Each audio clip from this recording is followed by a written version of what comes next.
So we have a rather dynamic and exciting full moon coming up on November the 27th, and I'm going to talk to you about that today.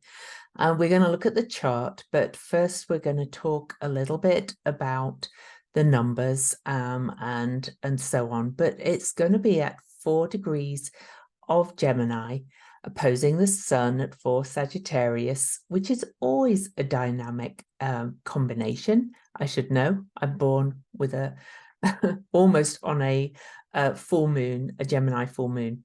So this is a Gemini full moon. Anyway, but the Sun is conjunct Mars and Ceres in the sign of Sagittarius. And there's some other aspects that make this particularly exciting to me. Now, I'm recording this on the day of the Scorpio new moon. I'm recording this on November the 13th. The new moon was earlier this morning, and today the Sun is opposing Uranus exactly. And honestly, I already feel a shift. It's like something has changed radically, and I'm not quite sure how yet. But the optimism is coming back a little bit. Of course, the moon will move into Sagittarius tonight and join Mercury. But there's something deeper than that. I think it's this Sun-Uranus opposition and the fact, you know, the new moon is earlier this morning, even though the moon will not gain light until later on the 14th. So change is coming. There are some breakthroughs. And especially if you have anything around 20, 21 degrees of those fixed signs, which are Taurus, Leo,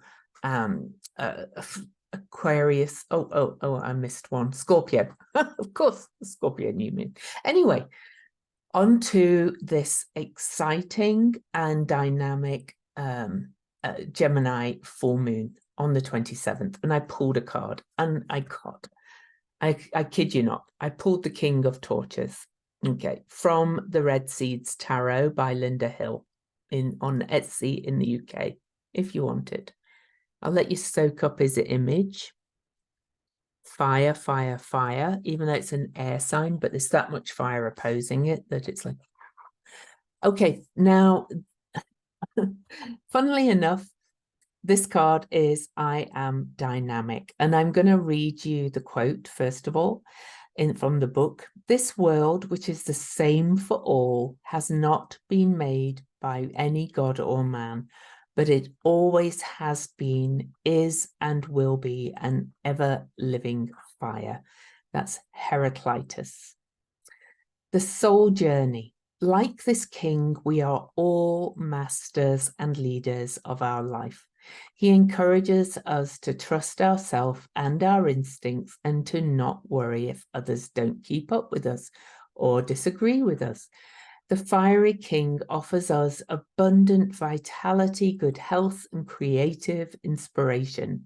He carries the sacred fire of initiation and offers it to us.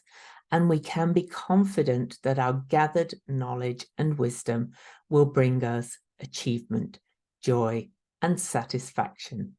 The king also knowingly warns us about the egoic trap of inflation if we use our power without humility. There is always much to learn and ignite, and much for us to be humble and grateful for. We carry fire.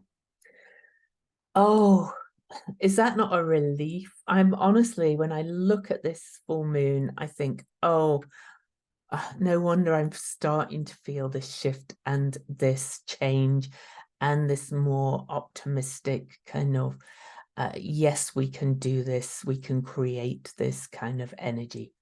But let's look at the number first of all. I'm only going to look at one number. This Gemini full moon is at 4 degrees and 56 minutes Gemini. And the number 4 is the stabilizer. Okay. And you might think, well, we're in a mutable full moon. Well, you'll find out why. Why not only is the number a stabilizer, but so is the chart. But number 4 is really about practicality, organization, service, patience, devotion, application, pragmatism. It also relates to high morals and values and honesty and integrity. So you can kind of get the idea of kind of the seriousness of this Gemini full moon, even though it's Gemini, which is, you know, really not usually kind of a very serious kind of energy, because it's the most sociable of signs. But the stabilizer is about undertaking difficult or unpleasant tasks, okay, and has the capacity for focused will and sacrifice where needed, but looking after self first, of course, and being very aware and accepting. But it is a mutable full moon. So let's look at the chart. A mutable is change. So there is change coming for sure. So here we have the chart. It's on November the 27th, Monday, 4:16 a.m. In Washington, D.C., exactly 2 weeks' time from the Scorpio new moon. We're in a 7-year, as you say, and it's a 9-day in an 11 months. I'm not going to go over all those numbers for you again. But if we add that up, that's 11 and 9 is 20 and 7. So 27 is 9. So something is ending.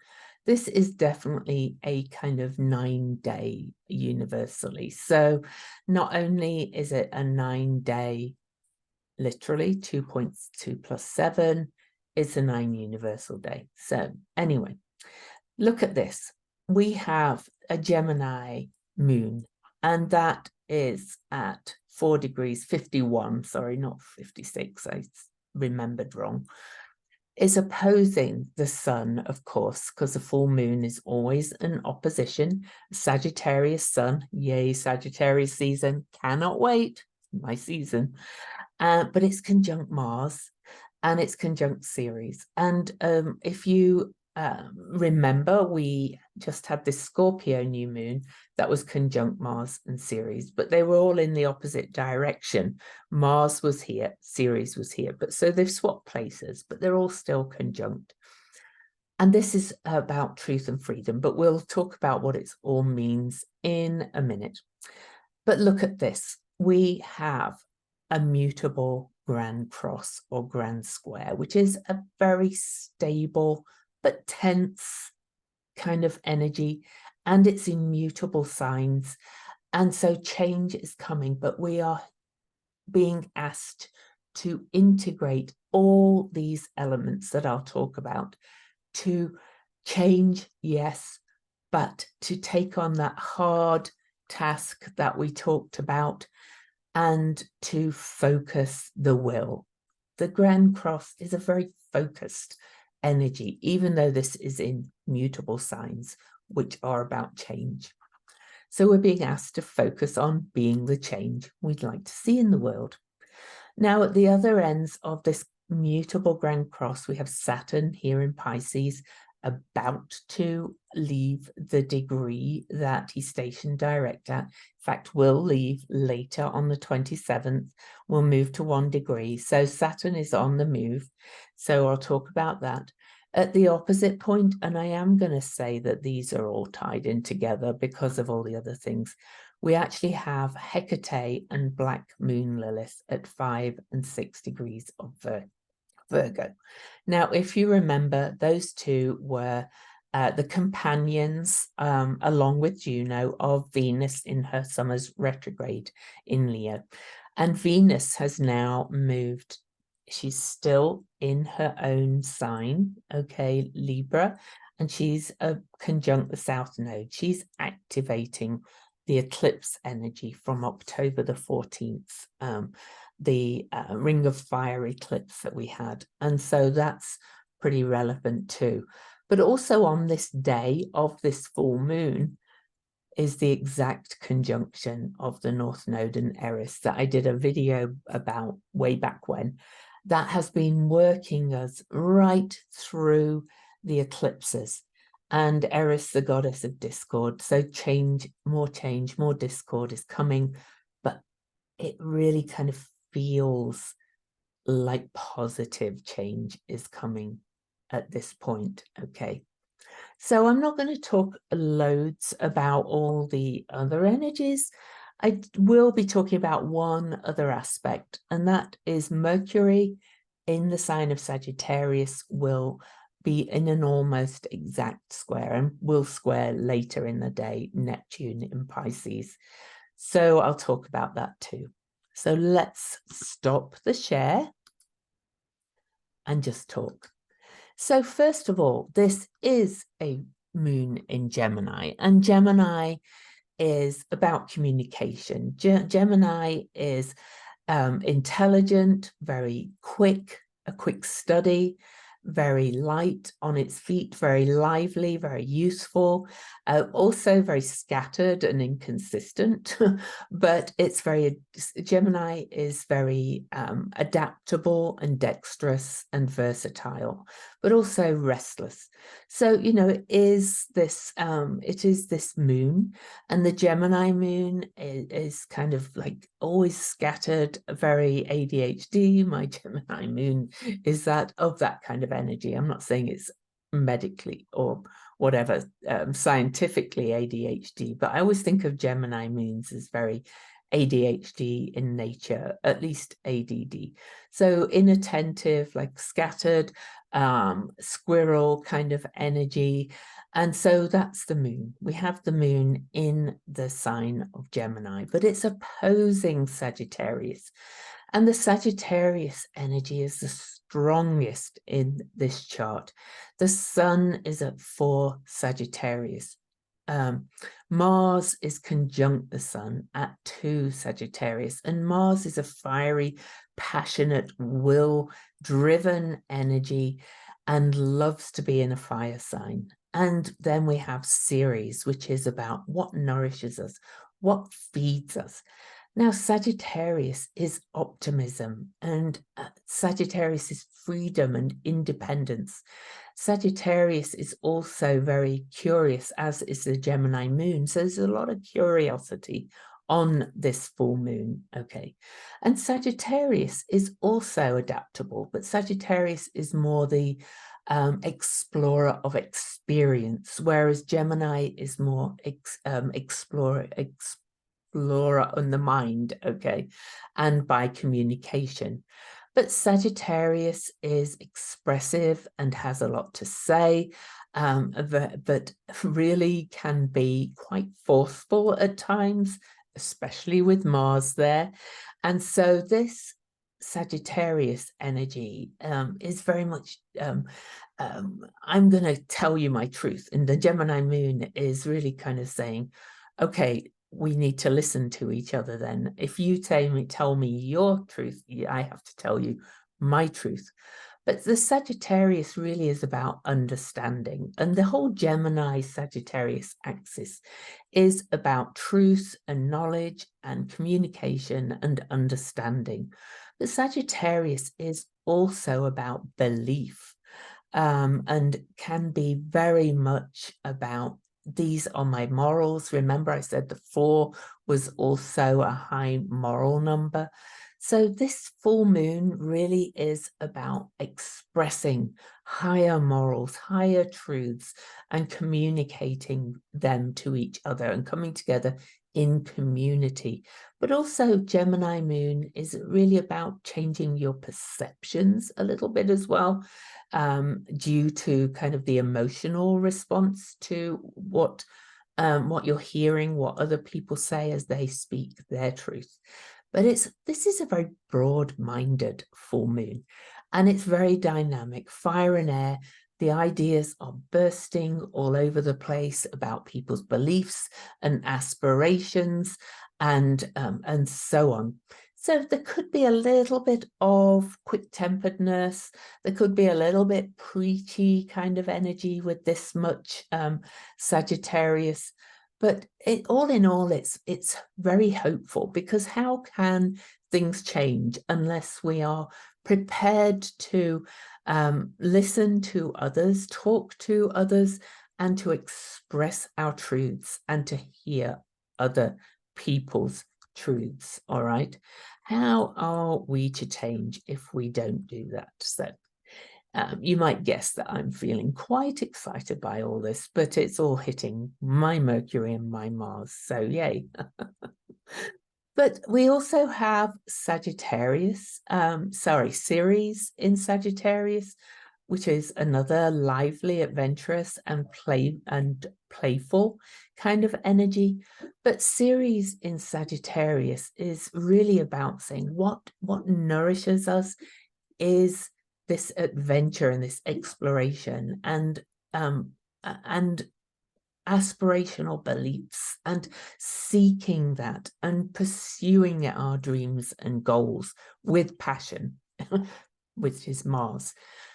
So that's full moon. It's very, very dynamic. It is this card. It is the king. Okay.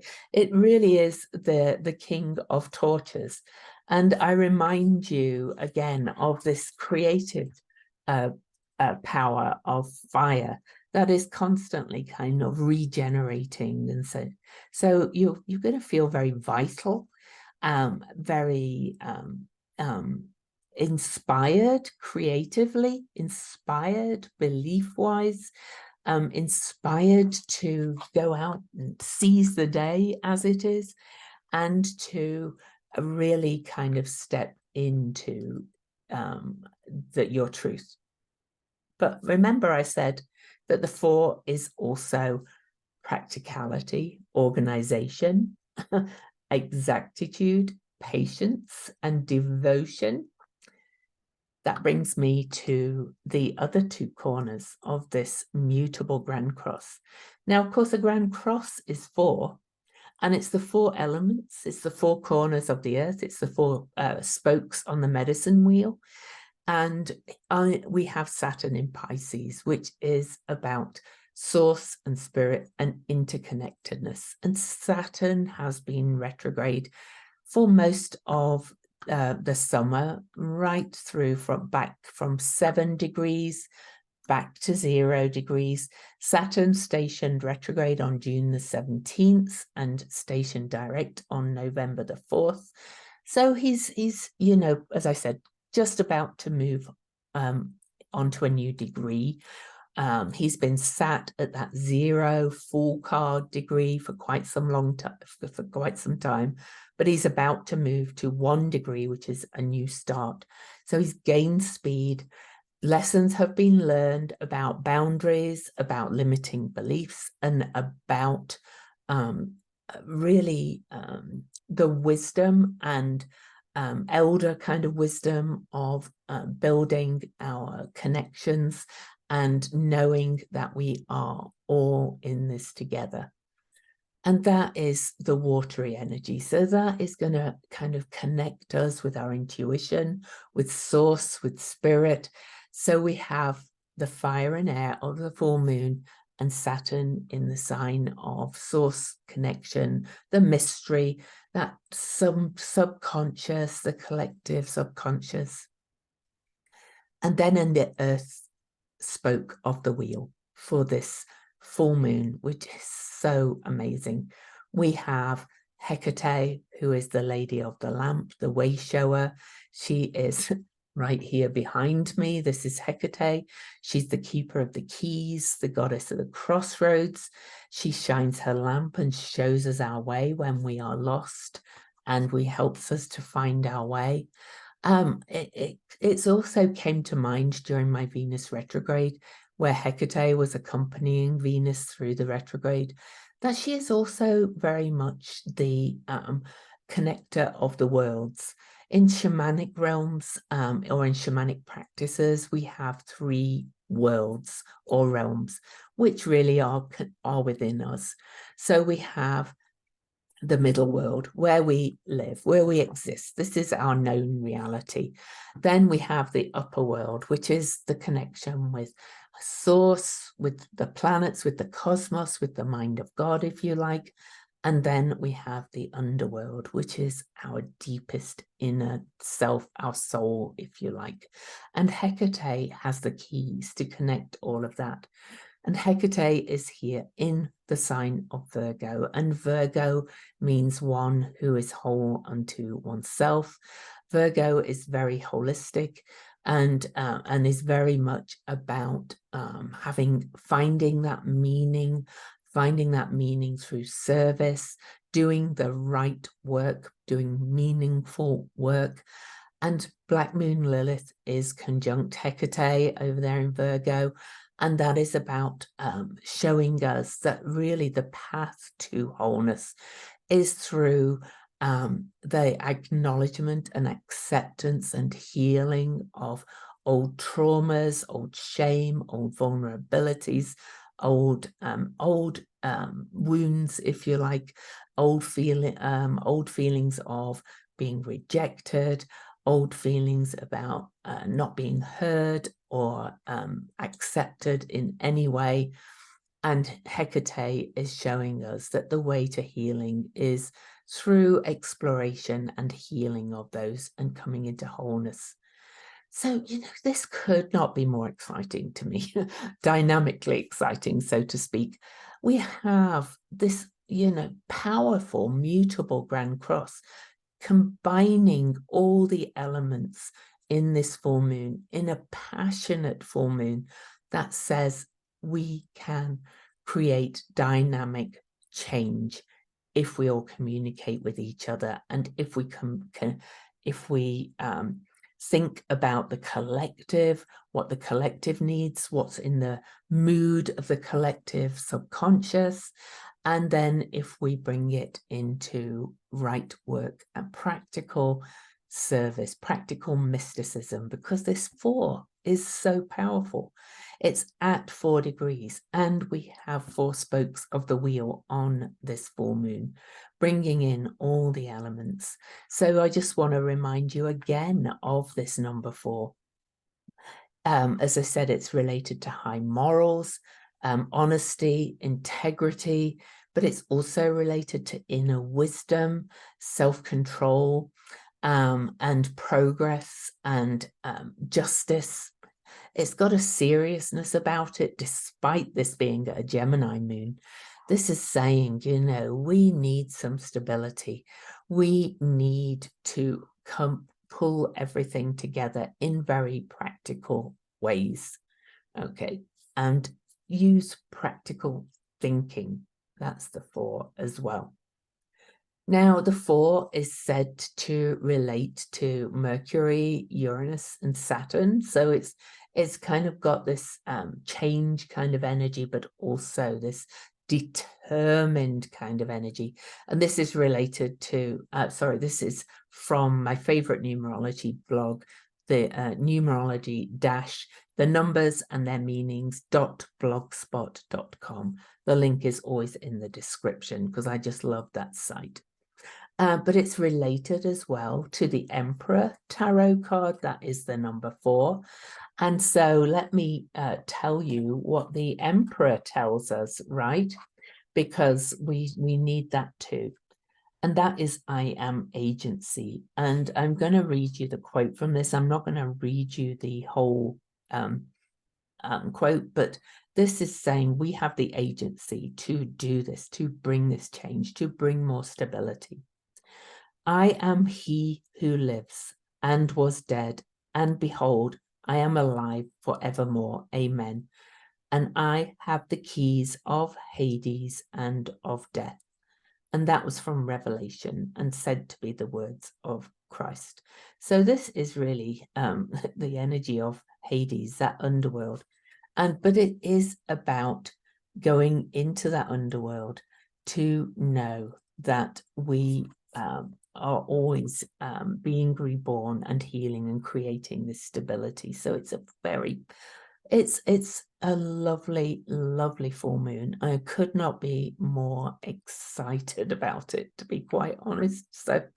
So how can you shift things to integrate mind, body, spirit, and passion and fire, that regenerative energy, all the elements? How can you bring all of that into yourself to really create dynamic change. Now, I do want to mention one other little bit. We have had an ongoing Vesta in Cancer opposition to Centaur Pholus in Capricorn. And that has been revealing, at least in true Pholus Pandora's box style, when he takes the lid off things and all the things that come out. That has been really making our sense of security and safety feel quite unstable because of all that's been happening in the world and our lives. But these two are in an opposition again on this full moon, and they are in aspect to Hecate and Black Moon Lilith in Virgo. So that is saying, here's the keys as well. And it makes me kind of laugh because it said there's the keys. Now, I'm not saying, that you have to go and become born again Christians if you're not, but I always think of those words as the energy of that Christ consciousness, that higher love, that acceptance, that faith, that trust. So, surrender as well, surrender, acceptance, and trust as in these changing times. They could be great words for this full moon. And then I said I was going to talk a little bit about Venus. All right, so Venus is coming up on this full moon to conjunct the South Node, and on the very day that Eris, the shit stirrer or the revealer of artifice, the angry person who stands up for the outsiders, who said, what about me? You've left me out. I will not be left out. And Eris and the North Node are meeting on the 27th exactly. Still in a square, really, to Pluto. This Pluto-Eris square and the Pluto square the nodes has brought great upheaval throughout the last few years, but also in 2023. And Venus is about to come to the South Node. And Venus is strong in Libra. It's her own sign. And this, to me, indicates that people are communicating. There is diplomacy going on. There are new alliances being formed. There is justice coming. There is more balance and equality coming.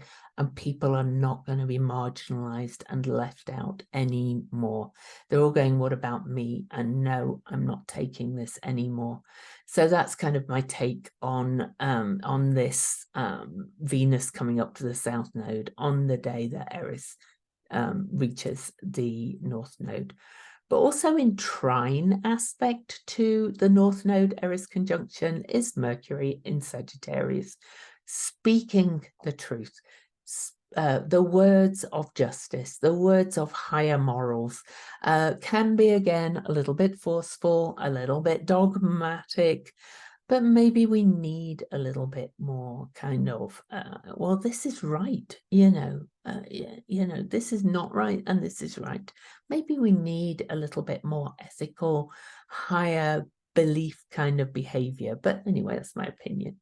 But Mercury, as I mentioned, is also in a square to Neptune in Pisces. That will be exact later this day as well.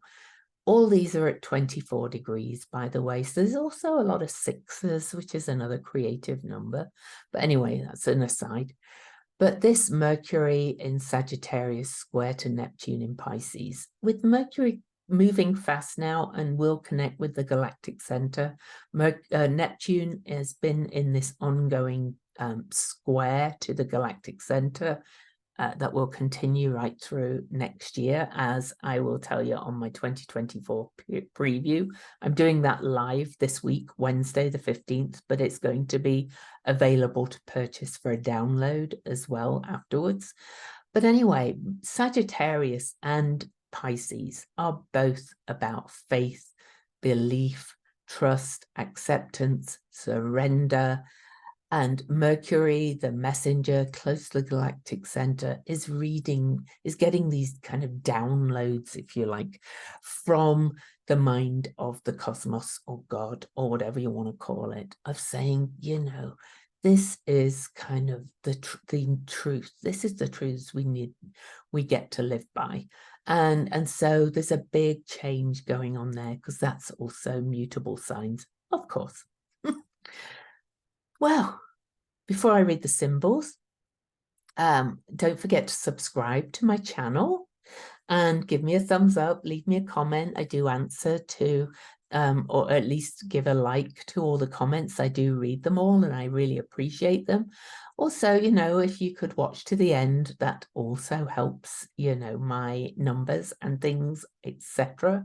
I'm not going to say the A word. Anyway, on YouTube. But also a reminder again about my 2024 webinar that's quite detailed, actually. I know there's kind of a few free things out there, but it's got my special take on it, and I will be making that available after the live on Wednesday for a download. It also comes with the slides and a transcript. I will need a few days after Wednesday to edit the transcript, because I am traveling next weekend as well.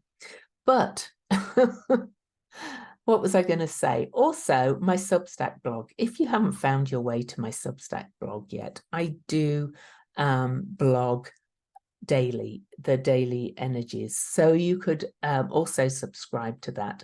It's free to subscribe. There is optional paid support. I'm blogging my book on series, and paid subscribers get the unedited writing of the book as I write it before it's edited. So anyway, enough of that.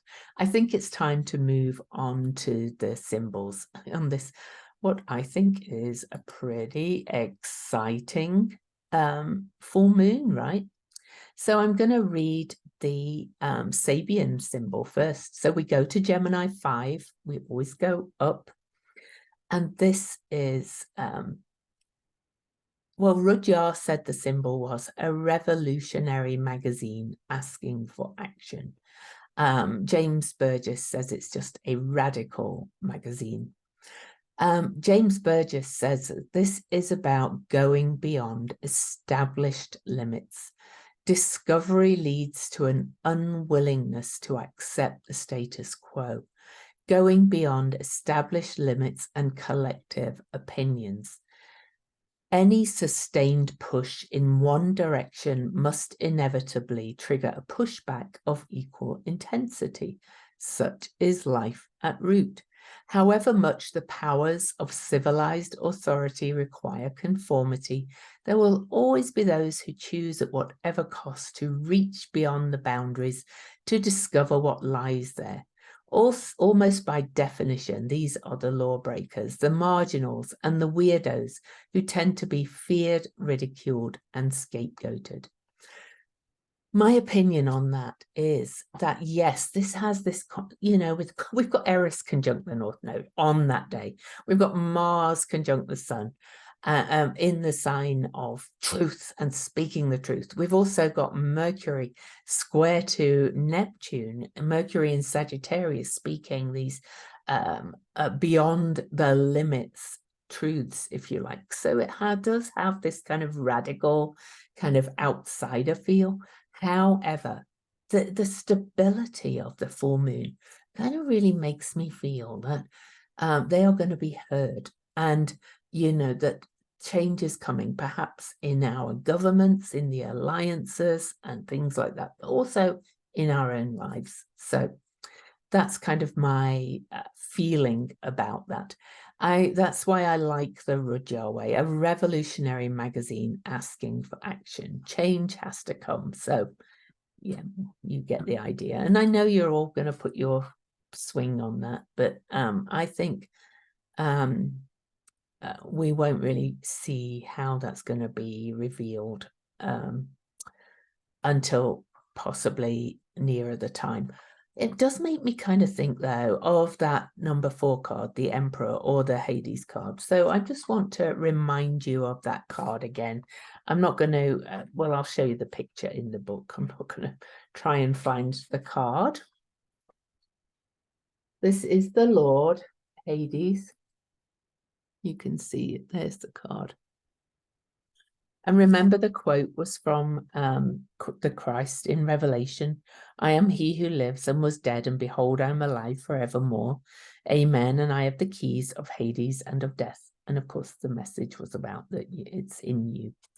I am actually going to read the soul journey. Here we meet the masculine in all his might, which may align us with a father figure, a teacher, or to the masculine part of the self that owns power and agency.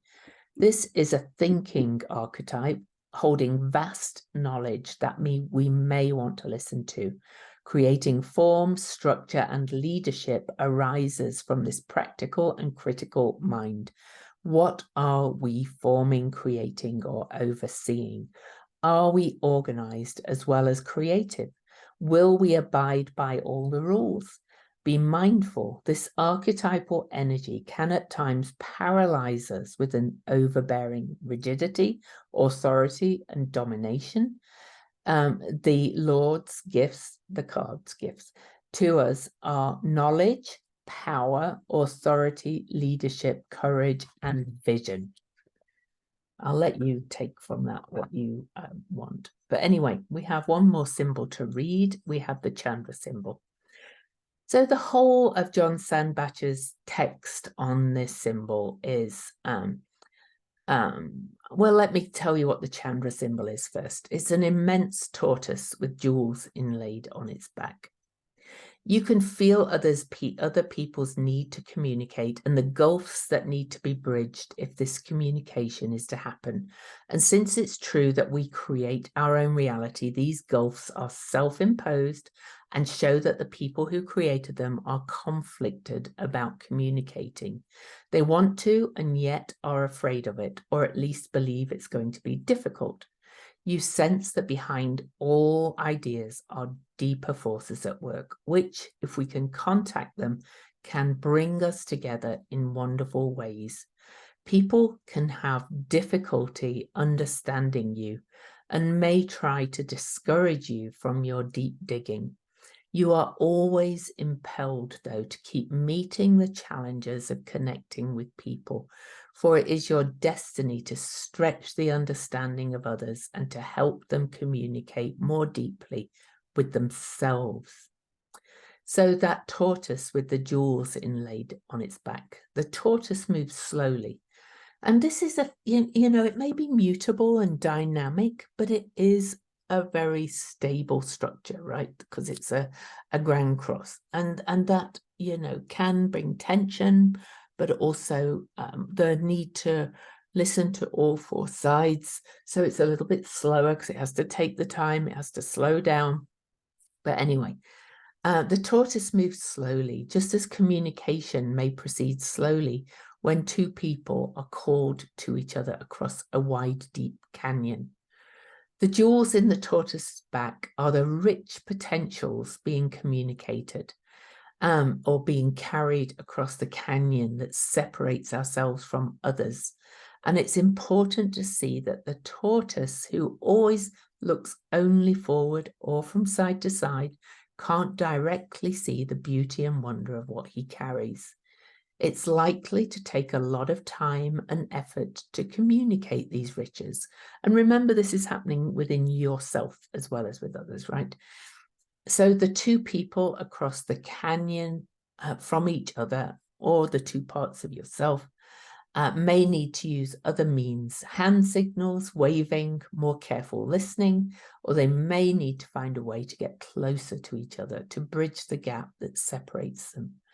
This degree bears a richness of information and potential that needs to be gone into ever more deeply so that the fullness of it may be delivered.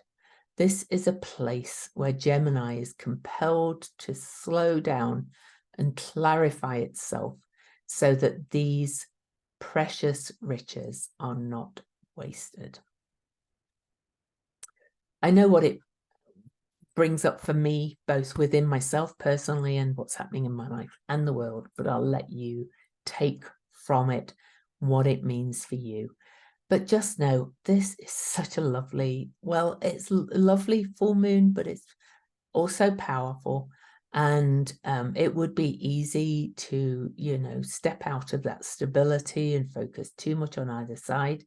That Mars conjunct the Sun does have a slightly aggressive kind of quality, but think about speaking truth powerfully, truth to power, as they say, rather than dogmatically and forcefully. So for now, so much love. Don't forget to subscribe. Don't forget to check out my 2024 webinar. And until next time, so much love to you.